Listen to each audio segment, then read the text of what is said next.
So in meditation,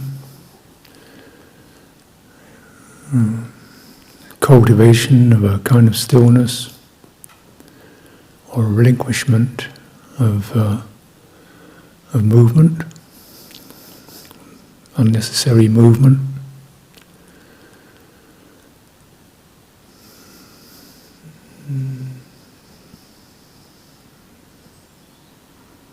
Now this brings around change, whereas we normally associate change with lots and lots of movement, moving around. Change comes through, deep change comes through stillness, and it's associated with pleasure. So it's a shift from the driven movements, object-oriented, get this, make that, stop this, change that. Object-oriented, making things move, stillness allowing the heart to move. Shift, change. Follow its pleasure. Not sense pleasure, but heart pleasure. It's a very important principle. The heart, because that's what both nourishes the tired states, or the anxious states, or the fretful, suffering states. It helps to feed depleted heart, worn out, broken hearts, tangled hearts, crushed, all this kind of stuff that goes on. And so it's pleasant, it's nourishing. It also gives you eagerness to further pursue it. If it's agreeable, you want to do more of it. Whatever it is, and particularly as pleasures arise through non-grasping, it's a wise pleasure, releasing, and this is the furthering vehicle. Buddha says, I teach pleasure. Nibbanam paramang sukham. Nibbana is the ultimate ease, relief, that kind of pleasure. And of course there are different moderations of pleasure. In Buddha Dhamma there's pamoja, gladness, a little more brisk, uplifted. Piti, refreshed, zestful, bright. Sukha, ease, comfortable, settled. These are some of the three most obvious marks of it. And exactly so. We want to be free from suffering. Result must be some kind of ease, comfort. And so this understanding should help to moderate and practice. Do you touch into the agreeable, the relief, the ease, or is the mind still kind of looking the wrong way?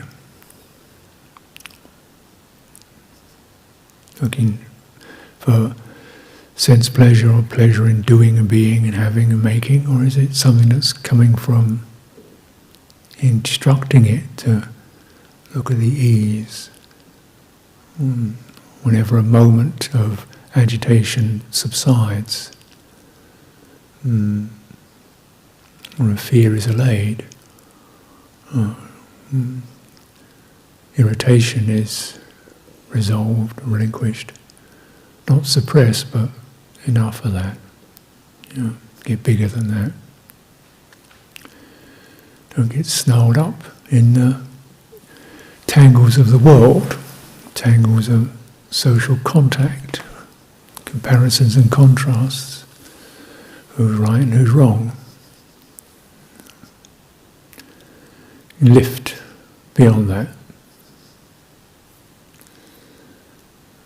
We're all human. Be human means to be a failing, everyday failing, feel a little better every day. On one level, on that kind of mundane level. So we need this big heart, humorous, warm. It's rather like, when you get it in the right perspective, it's either human, the personal, mundane, the proper perspective. It's rather like, you're bigger than that. It's rather like holding a baby. The baby's kind of kicking its legs and wriggling and doing what it does. And then you feel a sense of, oh, it's alive, rather than trying to make it tidy and neat and well dressed and well articulated. So even it's kind of a bit, if it's a bit kicking and screaming at times, you're still, well, okay, just your response to that is not shut up, straighten up, but hold it carefully, hold it carefully, hold it carefully, goodwill. And this turning of goodwill is a very important and crucial turning, because it's one of the easiest heart energies to access. It's not that subtle. We can do it for a bird with a broken wing, we can do it for a slug. You don't want to crush it and let it go its way. We can do it for other humans. And that turning, it really means but to do it you have to step out of yourself in a way.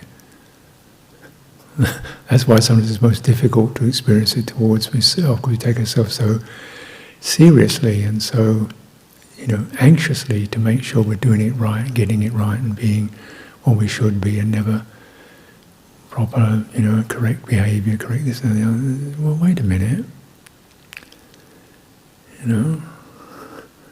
Could this, even that kind of aspiration to speak clearly and to act clearly, be held with a certain sense of encouraging warmth rather than critical? And this is such a transformation and such an important move to make, because we'll know the critical mind, and that's basically how we've kind of been trained, really, in our lives. Criticism, punishment, withdrawal of warmth. Get it wrong, not going to talk to you. Get it wrong, get punished. Get it wrong, get screamed at.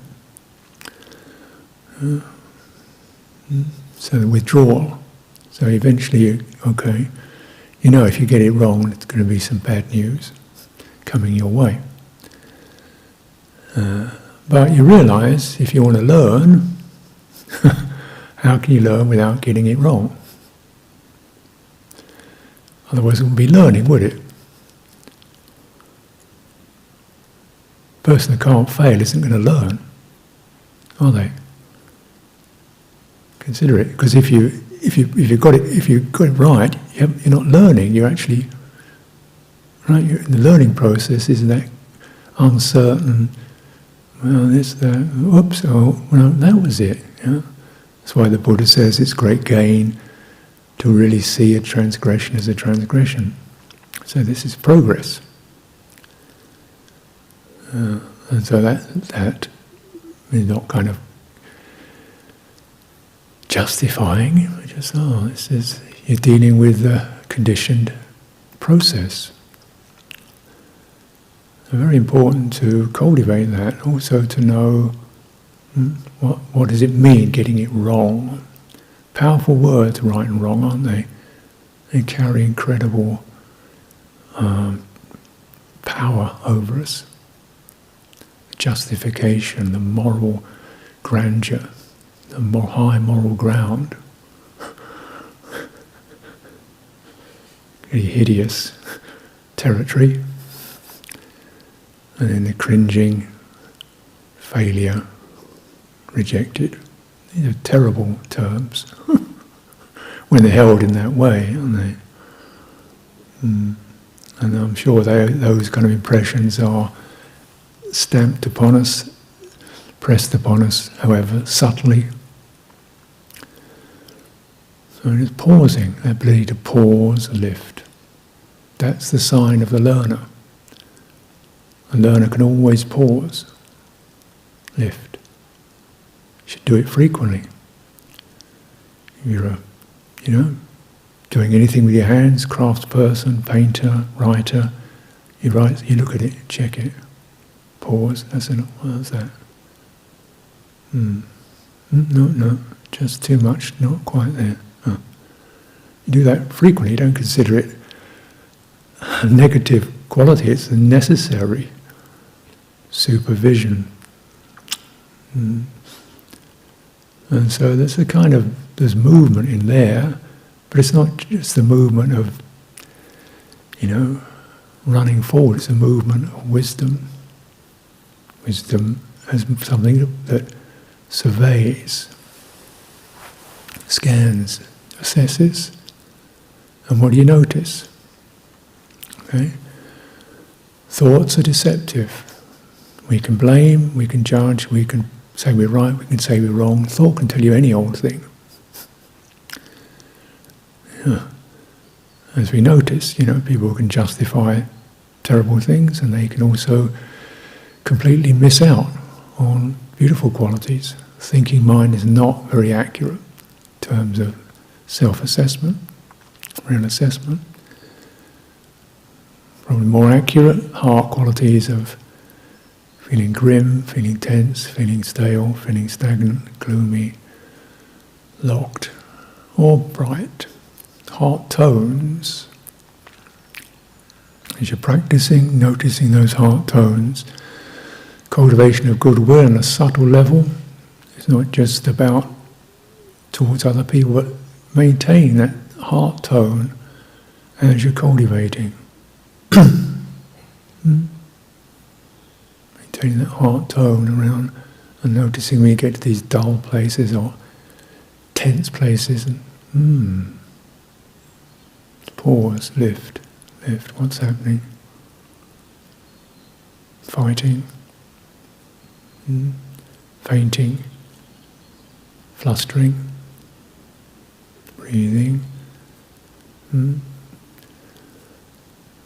so it's the quality of this wisdom is kindly. And that kindliness is not a word, it's an energy. It's a warm, steady energy. As you know, when you feel it towards others, when you feel grateful or compassionate, kind of warm, and it's just a word, but you know that quality, different tone, isn't it? It's not abrupt. It's not functionally, because of that functional abruptness, it's got no hurry. And it's spread. And the beauty of the citta is it has this quality. And it's got a suffusive, pervading quality. And that becomes more apparent when it becomes still. Strange enough, the still citta is got a subtle movement to it, which is energies of bright warming. It's rather like, so you can have a flashlight or a torch in your hand and run around looking at things, or you could have a simple light that's established in the ground that just radiates. A light, both have light, but there's a light that also comes from stability. The radiance, and you can feel it. It's kind of, as you get steadier, energy picks up, cleaner, brighter. And one of the most fundamental ways of sensing that is in the warmth of the heart. Goodwill. And you rise up from enmeshing in yourself.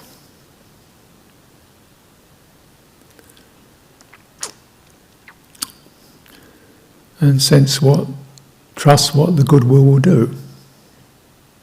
what the goodwill, it's kind, compassionate, or gladdened, appreciative, or it's serene, equanimous. There's different tones to it, different colorations of that radiance.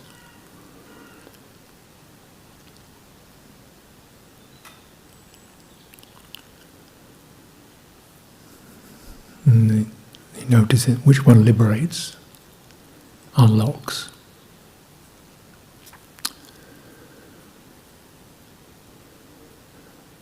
And sometimes you don't have to do much at all. I was looking at these cages around my kuti, which are there for the rats to nestle in. We have a rat eviction policy.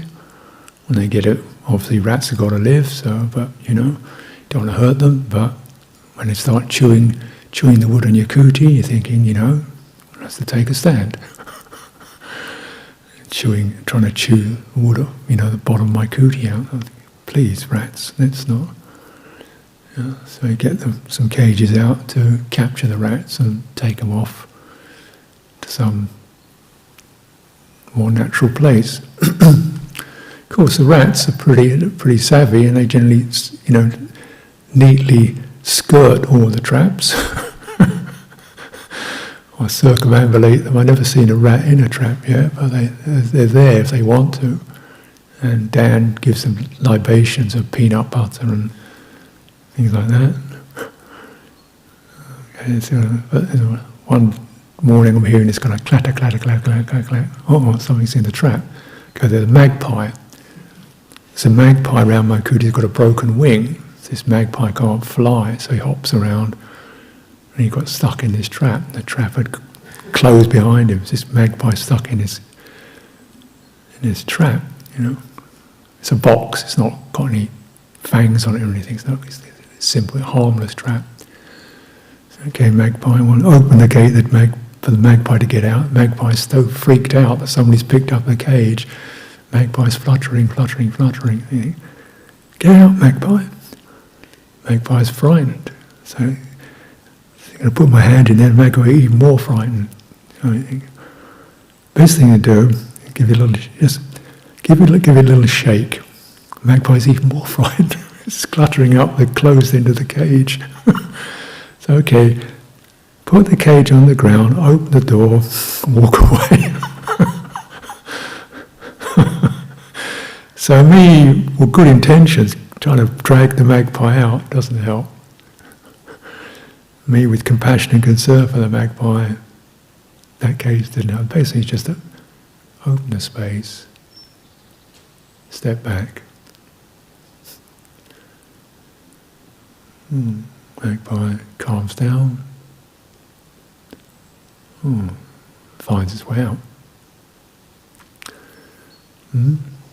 So what's the cage? The cage is our identity. You go in there, picking away at why you're like this and how you like that, and you shouldn't be this, and we get like that. Chitta just gets more agitated. So you open it up, lifting. Not careless, but careful lifting. Mind of goodwill remains. Possibility for the chitta to open out. And it starts to feel very healthy, like that. Clean, it's got a vibrant quality to it. Pleasant.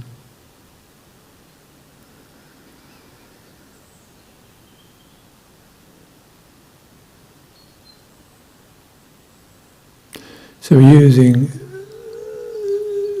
degrees of stillness, but it's not rigid. Because within this stillness you begin to detect constant movement, which is not the movement of the will making things happen, it's just the movement of nature. And simply speaking, you have the bodily vitality, which is just associated with breathing in and out, but it goes beyond that. It's a sort of energy, vitality moving through the body. The embodied sense, you can check that.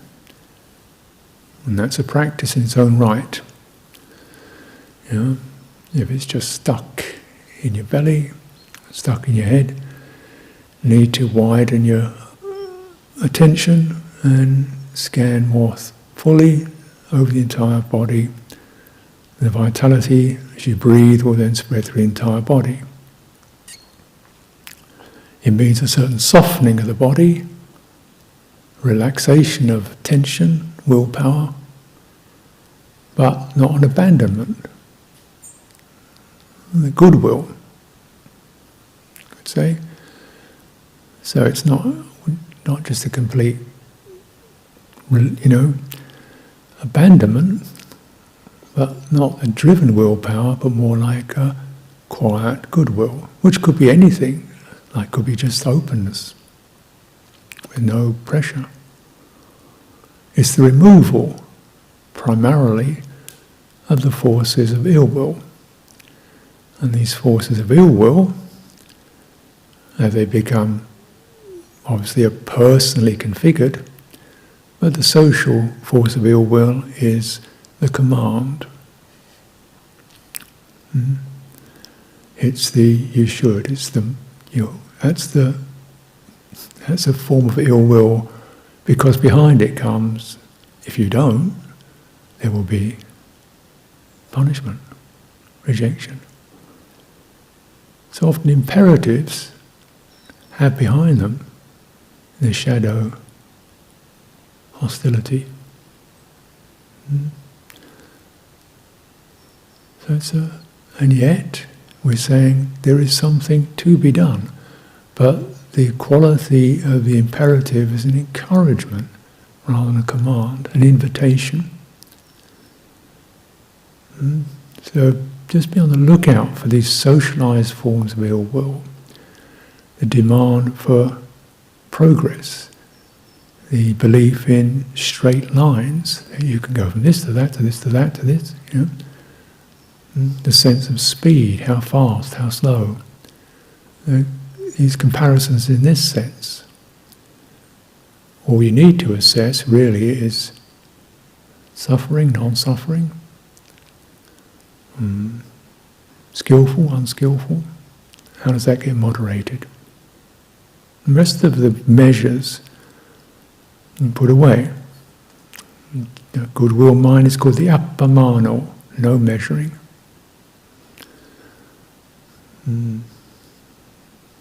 Measuring creates the cage. At the same time, just not on looking doesn't do the work. So it's an application, not of willpower, but of goodwill, or the removal of ill will. Look out for the closet forms of ill will. Anxiety over what will become. Fear that you won't make it. Thinking you're missing out on life. Notice the tonalities of those. They've got a dismal downbeat, don't they?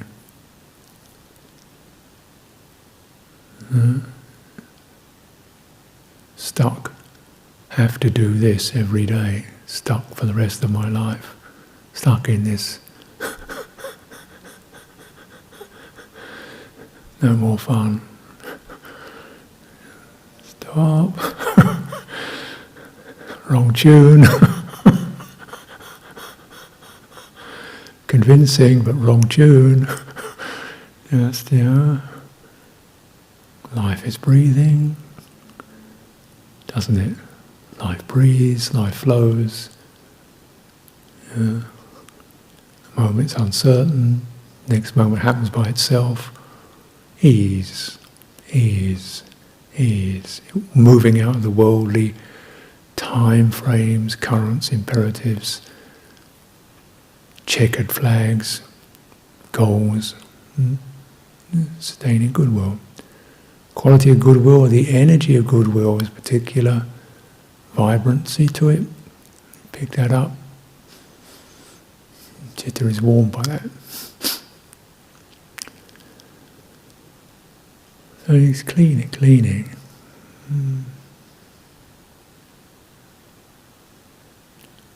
Equanimity.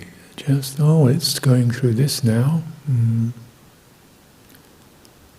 Well, we just have to be here with this. Things are going to, no point putting pressure on it. Now with this, we can be cultivating in the stillness, because the stillness, you're taking away the movement of the will towards sense becoming towards its own programs, its trajectories, its timetable, its schedules, its conceivables. Can I get to stream entry? Whatever, So you've got a little kind of to-do list or program. That already, there's no goodwill in that.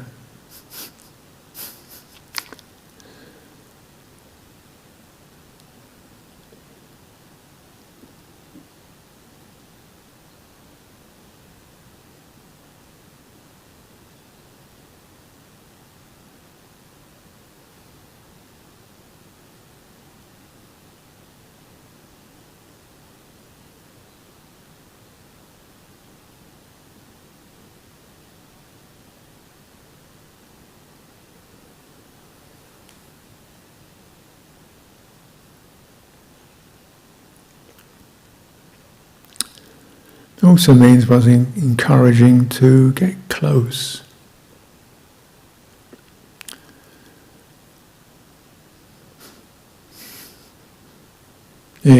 So we say close attention as a sort of microscopic focus of the mind. But I would suggest, that could be useful, but it could also rule out quality of responsiveness. Like you're studying something on a page, you don't expect the page to respond. We've trained that kind of attention. The screen, page, it's a thing. You don't expect it, so don't expect it to respond. Now if you contemplate your own body-mind processes in that way, like it's a page, you can get some good details in there. But does it really end the stressing or the suffering? Could there also be that kind of attention which is much more associated with heart? This is where it gets sore. So you're like reading a pulse. This is where it feels hot or sore. That's quite detailed. This is where it's kind of nagging and stuck. This is where it's really dull and heavy. Okay. And then in response to that, how do you find a place where that can be freed, that can release? General strategy, I would suggest, is you extend your attention from places in your heart, your body, your mind, lift out of the identification with them. It's something wider. So all relaxation is associated with a widening of attention. You have to do that to take something, your attention has to widen, right? And receive. So widening of attention. So here's this kind of tangling argument in my mind, in my thinking. Widen your attention, you get a sense of, wow, some thinking moving along there. Energy's quite choppy. How does that feel? So when you widen your attention, it's rather like if you're in an airplane, and you lift off the ground, you can see it better. Like all the Iron Age fort on the Hammer Wood, nobody knew it was there. We walked around it, people planted trees on it, nobody knew there was an Iron Age fort there because they're much too close to the ground. the advent of aerial photography, they flew over it, they could see the shape in the ground, which was the old buried mounds and ditches, which you couldn't detect when you're walking around in it. Right? Yeah? And that goes against our logic. You think to see something, you've got to get really right up close to it. You get right up close to that ground, all you see is a speck of dirt on the end of your finger. You wouldn't see the Iron Age fort. You have to get 100 feet up, and then you can see the pattern. Right? So that's the lifting out of the detail. You can still see the detail, but you see the pattern. Oh, there's that pattern. That thought is related to that emotion. Yeah, I can even feel the effect of it in my body. And you're really rising. And you see the whole pattern. What's needed here is just to smooth that whole distorted formation. Right? You've got a sheet, it's all tangled up, and you can look at the crease, you go to the whole sheet, you see, there's the tangle, we just need to smooth it, the whole thing, smooth it. This is passaddhi, smoothing the entire sheet. And you can find that, certainly that's what breathing can do. Goodwill can do that, because they are energetic forms whose nature is to be have no boundaries. They easily flow and expand. And we're taking that energetic medium away from its normal channels, which is sense desire. We get pretty anger, plenty of energy there. Running those channels, you're taking it out of those channels, those energies, those corrupting energies, which you may feel dismayed by or dislike, but that's not the right channel. But the energy, let's not lose that. Let's just steady it. Make it firm when it's angry. And steady it, smooth it. And you can use energy of the citta, wholesome ways. Ironing out the stuck places, smoothing out the creases. We need to lift out of the cage of identity, views, opinions, and all the structure. We assume identity is a particular thing. It's not. It's a matrix. It's a web of socially acquired, sensorially acquired programs, psychologies, attitudes, structures, beliefs. And you lift out of it and you think, well, a lot of this is based on fear. Need to be good enough, I didn't see that. A lot of this is based on insecurity. Need to make everything right, get it right, feel okay. Wow, that's not a good energy. A lot of this is based upon fear of not getting good enough. That's not good energy. Lift. Really needed. Goodwill. Now goodwill isn't just about sending Christmas cards or putting flowers on a tray or making a cake. It's the absence of ill will. And then, seemingly it's a very modest phrase, isn't it? I'm radiating my absence of ill will towards you right now. Thanks, that's a great. And space. Because what we're responding to will respond in its own right. You don't have to drag the magpie out of the cage. It will respond. You remove the ill will, it will. Citta will begin to find, this is where I'm banging my head against the wires and the wall, this is where I'm just getting stuck in what's doing me no good. Rise up, there's room, There's room. So this is definitely a heart quality to be cultivated. And with that we also, there's some sense of discernment in that. It's not just a blanket approval of everything that goes on, it's the discernment of, it's the goodwill of the healer. It says, you've got to stop scratching that. It's never going to cure.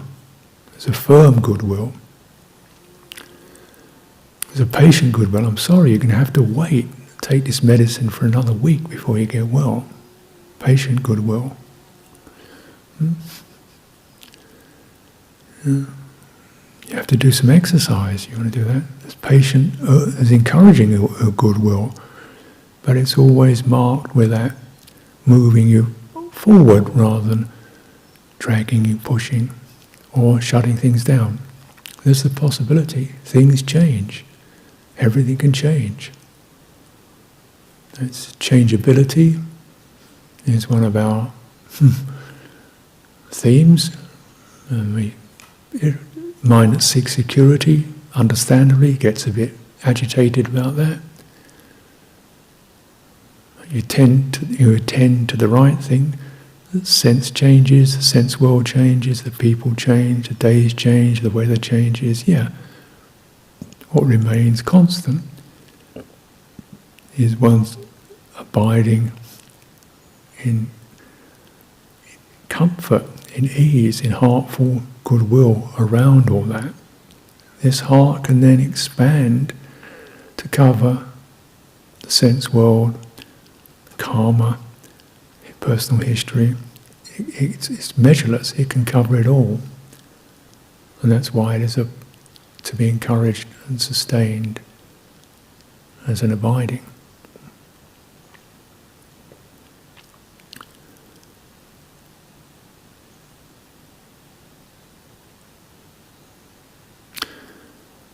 So I hope some of that, points of that, have some use. Let's take the time opportunity to continue our practice.